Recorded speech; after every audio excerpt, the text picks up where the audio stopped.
সত্যি উড়ে গেল পাখিটা, জাতপাতের ভেদাভেদ ভুলে। খাঁচার ভেতর অচিন পাখির এখন অসীম শূন্যতা। বাড়ির পাশের আরশিনগরের পড়শির চোখে তাই কষ্টের নোনা জল। বাড়ির কাছে সাইজির বারামখানায় হয়তো প্রতি বছরই বসবে ৩ পাগলের মেলা। কানার হাটবাজারের সেই রংমহলখানায় আর দেখা মিলবে না মনের মানুষের। ফরিদা পারভীন কয়েক বছর ধরে ভুগছিলেন রোগ ব্যাধিতে। আশা ছিল চিকিৎসকের বেঁধে দেয়া নিয়মের বেড়াজাল ভেঙে ফিরবেন চিরচেনা মঞ্চে, কিন্তু তার হলো কই। সাইজির জীবনের দর্শন, শুভ্রতা আর পবিত্রতার বাণী ছড়িয়ে এখন তিনি দূর আকাশের তারা। কণ্ঠশিল্পী ফরিদা পারভীনের জন্ম ১৯৫৪ সালের ৩১ ডিসেম্বর নাটোর জেলার সিংড়া থানার শাউল গ্রামে। তবে প্রাতিষ্ঠানিক স্কুল জীবন কেটেছে বিভিন্ন শহরে। পড়াশোনার সূচনা মাগুরায়, গানের হাতেখড়িও এখানে। পরে তালিম নেন কুষ্টিয়ায়। তার নজরুল সঙ্গীতের প্রথম গুরু ওস্তাদ আব্দুল কাদের।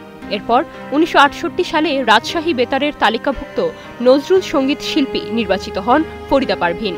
স্বাধীনতার পর লালন সাইজির গানের সঙ্গে তার যোগাযোগ। তখন তিনি কুষ্টিয়ায় থাকতেন।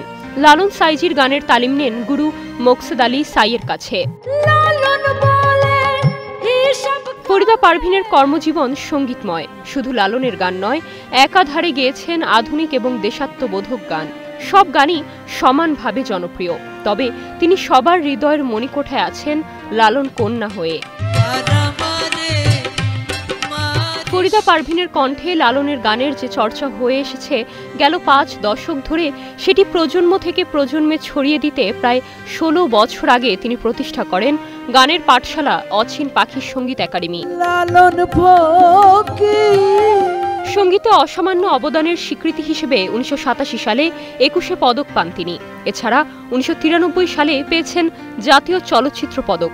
আর ফুকুওকা এশিয়ান কালচারাল প্রাইজ ২০০৮-এ পুরস্কৃত হন সেরা সঙ্গীতের জন্য। অপার হয়ে বসে থাকলেও আর কখনোই মিলন হবে না, নেয়া হবে না আপন ঘরের খবর।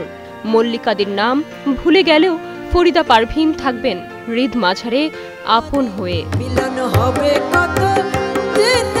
Nirjona Nusrat, star news.